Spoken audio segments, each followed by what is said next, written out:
கோவை சிறுமி கொலை வழக்கில் கைதான கார்த்தி என்ற நபர் போலீசாரிடமிருந்து தப்ப முயற்சித்துள்ளார். தப்ப முயன்றபோது கால் மற்றும் கையில் எலும்பு முறிவு ஏற்பட்டதால் சிகிச்சைக்காக கோவை அரசு மருத்துவமனையில் அனுமதிக்கப்பட்டுள்ளார்.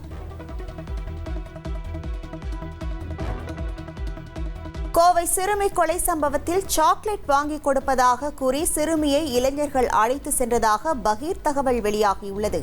இளைஞர்களுடன் பைக்கில் சிறுமி சென்றது தொடர்பான சிசிடிவி காட்சிகள் அடிப்படையில் விசாரணை தீவிரப்படுத்தப்பட்டுள்ளது.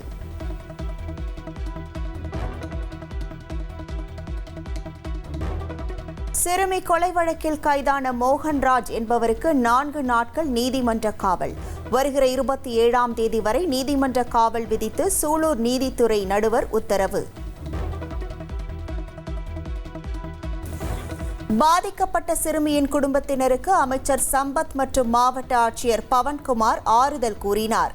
குற்றவாளிகளுக்கு உரிய தண்டனை பெற்றுத்தர வேண்டும் என கண்ணீர் மல்க சிறுமியின் உறவினர்கள் கோரிக்கை விடுத்தனர். கோவை சம்பவம் தமிழகம் முழுவதும் அதிர்வலைகளை ஏற்படுத்தி வரும் நிலையில் இனி இதுபோன்ற சம்பவங்கள் நடைபெறாதபடி தண்டனை பெற்றுத்தரப்படும் என அமைச்சர் சம்பத் உறுதியளித்துள்ளார். சிங்கப்பெண் சிறப்பு அதிரடிப்படை திட்டம் விரிவுபடுத்தப்படும் என்றும் தெரிவித்துள்ளார். இந்த மாதிரி சம்பவம் இதுவே இறுதியா இருக்கணும், நாங்கள் உறுதியா இருக்கிறோம். குற்றம் செய்யறவங்களுக்கு பயம் இருக்கணும். இனிமேல் இந்த மாதிரி குற்ற சம்பவத்தில் ஈடுபடுறது அது மாதிரி சிந்தனையே வரக்கூடாத அளவுக்கு தண்டனைகள் கடுமைப்படுத்தப்படுறதுங்கிறது முதல்வருடைய எண்ணமா இருக்குது. நிச்சயமா செயல்படுத்துவார். இந்த குற்றவாளிக்கு உச்சபட்ச தண்டனையை பெற்றுத்தரது எங்களோட கடமையா இருக்குன்னு தெரிவிச்சு. கோவை சூலூரில் 10 வயது சிறுமி கொலை செய்யப்பட்ட சம்பவத்தில் தமிழக டிஜிபி சந்தீப் ராய் ரத்தோர் நேரில் விசாரணை மேற்கொண்டார். சம்பவ இடத்திற்கு சென்று நேரில் ஆய்வு செய்ததோடு அதிகாரிகளுடன் ஆலோசனையில் ஈடுபட்டார். பிரேத பரிசோதனைக்கு பிறகு சிறுமியின் உடல் பெற்றோரிடம் ஒப்படைக்கப்பட்டது. சிறுமியின் உடலை பெற்றோர் பெற்றுக் கொண்டனர். கோவை சிறுமி கொலை சம்பவம் பெரும் அதிர்ச்சி அளிப்பதாக எதிர்க்கட்சித் தலைவர் உதயநிதி ஸ்டாலின் தெரிவித்துள்ளார். தமிழகத்தில் சட்டம் ஒழுங்கு கேள்விக்குள்ளாகி இருப்பதாக கூறியுள்ள உதயநிதி, சட்டம் ஒழுங்கிற்கு முதல் முக்கியத்துவத்தை முதல்வர் விஜய் தர வேண்டும் என வலியுறுத்தியுள்ளார்.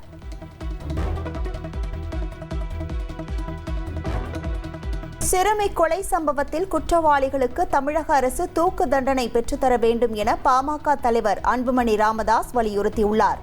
பெண்கள் மற்றும் குழந்தைகள் பாதுகாப்பில் அரசு கூடுதல் கவனம் செலுத்த வேண்டும் என்றும் கேட்டுக் கொண்டுள்ளார். திருச்சி அரசு மருத்துவமனையில் தவறான சிகிச்சையால் நர்சிங் மாணவி உயிரிழந்ததாக உறவினர்கள் குற்றம் சாட்டியுள்ளனர். மருத்துவமனை முன்பு மாணவியின் உறவினர்கள் சக மாணவிகள் போராட்டத்தில் ஈடுபட்டு இருப்பதால் பரபரப்பு ஏற்பட்டுள்ளது. போராட்டத்தில் ஈடுபட்டுள்ள உறவினர்கள் மற்றும் செவிலிய மாணவிகளிடம் இந்து சமய அறநிலையத்துறை அமைச்சர் ரமேஷ் பேச்சுவார்த்தை நடத்தினார். விசாரிக்கப்பட்டு உரிய நடவடிக்கை எடுக்கப்படும் என உறுதியளித்தார். அதுதான் சார் சொல்லிட்டேன். எல்லா கம்ப்ளைண்ட்டும் வாங்கியாச்சு சார். அவங்க யார் மேலாம் கம்ப்ளைண்ட் கொடுத்துருக்காங்க எல்லாரும் மேலேயும் இப்போதைக்கு ஃபர்ஸ்ட் டெம்பரரியான ஆக்ஷன் எடுக்க சொல்லியிருக்கோம். ஃபர்தர் இன்வெஸ்டிகேஷன் பண்ணதுக்கு அப்புறம் பெர்மனன்ட் ஆக்ஷன் எடுப்பாங்க.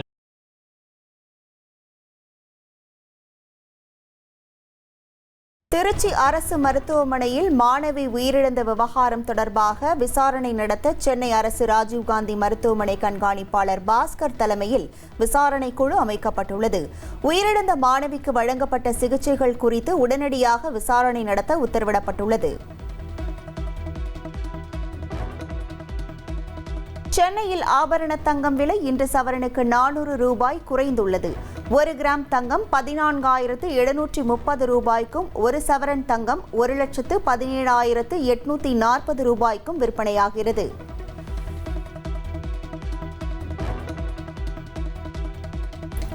பெட்ரோல் விலை லிட்டருக்கு 82 காசுகள், டீசல் விலை லிட்டருக்கு 91 காசுகள் உயர்ந்துள்ளது.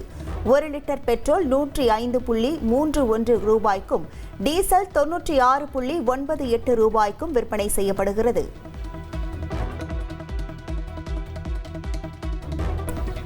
கரூரில் உள்ள சிஎன்ஜி எரிவாயு நிலையத்தில் பேருந்துகளுக்கு மட்டும் எரிவாயு நிரப்பப்படுவதாக கார் ஓட்டுநர்கள் குற்றம் சாட்டினர்.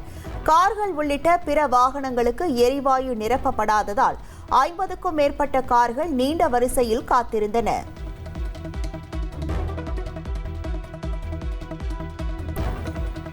தேர்தல் முடிவுக்கு பின் கூட்டணியை காப்பாற்றும் அளவுக்கு தன்னிடம் வலிமை இல்லை என விசிக தலைவர் திருமாவளவன் கூறியுள்ளார். காங்கிரஸ் எடுத்த முடிவை என்னால் தடுக்க முடியவில்லை என்றும் ஆதரவு கொடுப்பதும் கொடுக்காததும் எங்கள் உரிமை என்றும் ஃபேஸ்புக் நேரலையில் தெரிவித்துள்ளார்.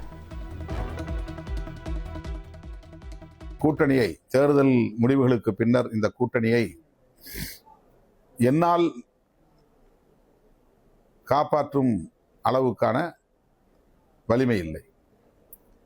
காங்கிரஸ் எடுத்த முடிவை தடுக்கிற வலிமை எனக்கு இல்லை. கம்யூனிஸ்ட் கட்சிகள் எடுத்த முடிவை நிறுத்த எனக்கு வலிமை இல்லை. தாவேக அமைச்சரவையில் இடம்பெறாதது ஏன் என விசிக தலைவர் திருமாவளவன் விளக்கம் அளித்துள்ளார். அமைச்சரவையில் இடம்பெற தனக்கு உடன்பாடில்லை என்றும் நிர்வாகிகளின் கோரிக்கையால் தான் தாவேக அமைச்சரவையில் இடம்பெற்றோம் என்றும் அவர் கூறியுள்ளார். அதேபோல கட்சியில் உள்ள பெரும்பான்மையான தோழர்கள் எடுக்கிற முடிவுக்கு தலைமை உடன்படுவது என்பதும் ஜனநாயக கூறுகளுள் ஒன்று. ஆக கட்சியில் உள்ள பெரும்பாலானோர் இந்த அமைச்சரவையில் இடம்பெற வேண்டும், அதுவும் கட்சி தலைவராகிய நீங்களே இடம்பெற வேண்டும் என்று வலியுறுத்திய போது தனிப்பட்ட முறையில் என் தொடர்பான முடிவை நான் வலுவாக எடுக்க முடியும். கட்சி தொடர்பான முடிவை மறுதலித்து என் முடிவை திணிப்பது என்பது ஜனநாயகமாக இருக்க முடியாது. பள்ளி கல்வித்துறை அதிகாரிகள், பணியாளர்கள் உள்ளிட்ட அனைவரும் காலை 10 மணிக்கு முன்பே அலுவலகத்திற்கு வர வேண்டும் என உத்தரவிடப்பட்டுள்ளது. அலுவலக உதவியாளர்கள், கிளர்க்குகள் 9:30 மணிக்கு அலுவலகத்தில் இருக்க வேண்டும் என்றும் தெரிவிக்கப்பட்டுள்ளது.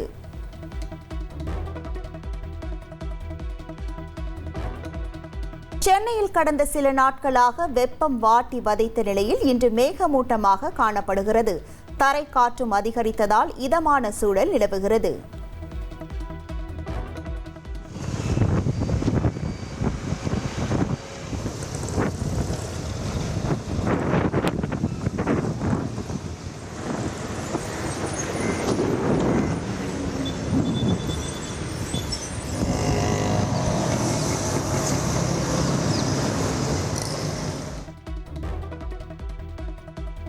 சென்னை மெரினா கடற்கரையில் பலத்த காற்று வீசியது. புழுதி பறந்ததால் வாகன ஓட்டிகளும் கடற்கரைக்கு வந்தவர்களும் அவதியடைந்தனர்.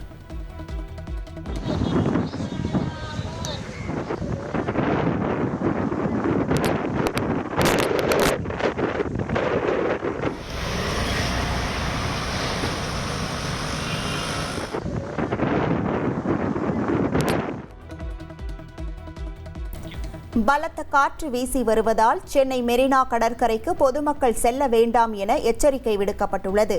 காற்றின் வேகம் அதிகரித்திருப்பதால் கட்டுப்பாட்டு அறையிலிருந்து தீவிர கண்காணிப்பு நடைபெற்று வருகிறது.